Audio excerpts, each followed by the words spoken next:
Wow, is this exciting or what? You know, I never did any kind of a presentation until we were like 200K, so you don't have to do this in the beginning. I always start my presentation off with a confession. If you've never been to my presentations, I always like to confess before we get started that this person you see in front of you isn't the real me. This is like somebody that just comes out for shows, you know what I mean? You know, so the real me looks more like that. Actually, that's what I look like every day. You know, I got the slippers here. Now in Washington, you know how chilly it is in Washington and it rains a lot, so I wear those about 330 days out of the year. And I got my jogging pants. One sign of success is now my jogging pants are $50 instead of $10, you know. So we're really upgrading. Long sleeve t-shirt, got my headset, out on the back deck. That's the real me. In fact, I had a guy come up to me yesterday and says, Art, do you really wear those slippers all the time? Yeah, I do. The inner and the outer. There's another picture. I actually was talking to one of my 100K premiers on the phone when this picture was snapped after one of our conference calls, and we built a Japanese garden on the other side. We still live in the same house. You know, it's a 1,500 square foot house that we had custom built for us, and we don't really see any reason to build anything bigger, but we've done a lot of things outside. And if at all possible, when I get on the phone with somebody, I like to get totally present with them. When I'm talking on the phone, I get away from my computer, and if possible, I walk outside in those slippers and I sit out in nature and communicate with people where I can absolutely focus on exactly what it is that they are saying and connect.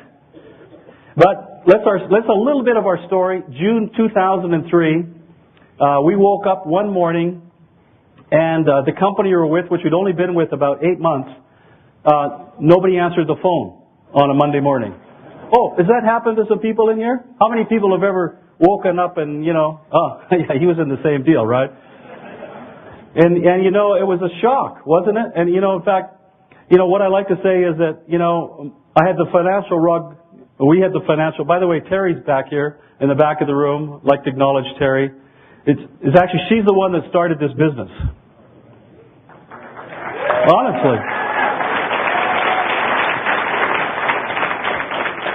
But in June of 2003, we had the financial rug pulled out from underneath our feet. Nobody was answering the phones, and what I like to say is it wasn't a very solid rug yet. We just started to make some money, and we've been through a long period of just staying off the freeways, you know, looking for the right company at the right time, and you know, sometimes you just have to take what's in front of you rather than what you necessarily want.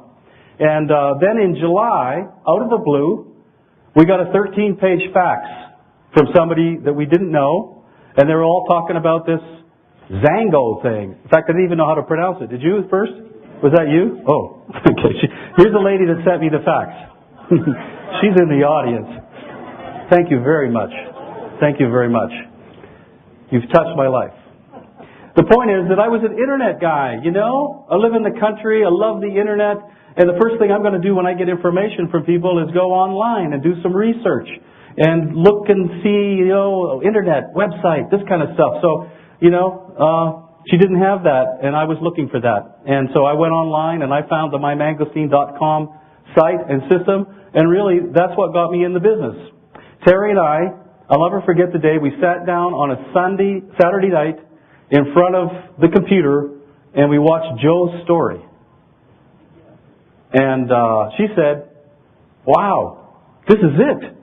Let's go. Now how many men in here are married? How many would like to stay married? How many are willing to take some advice? Oh, that's much better than up in Canada. There wasn't many that wanted advice up there. But this is my advice to you. When your wife says or does something that is completely out of the box, you better pay attention. Amen. Yeah. You better pay attention, because she might know something that you don't. And there's only 2 times in the 20 plus years we were working from home, there's only 2 times. Are you guys getting a little echo here? Because I'm getting a little echo, whoever's in charge of the sound. Only 2 times did she actually say, hey, let's do that. And this was one of those times. And I turned around and I looked at her and I says, wow. What? You know, I'm usually the one out there looking, you know, and then I come to her and say, what do you think, honey? And she said, yeah, let's do it. You know, she's always supportive. This one was like her idea. Saw Joe's story, get me some of that juice, you know? That's all she wanted was some of that juice. Oh, I gotta go kick all the tires. I gotta think this over. You know, I'm gonna talk to Dwayne Dyer and the founders and, you know, I'm gonna really find out that this is the right thing. You know, meanwhile she said, get me some of that juice. So we finally got involved around the end of July and got off to what we thought was a slow start. Hit Premier in 6 months, and I guess the rest is kind of history. So let's create the Premier mindset. Okay, let's create it. We can do it right now today. I'm going to give you some ideas that can help launch you in a different way of thinking.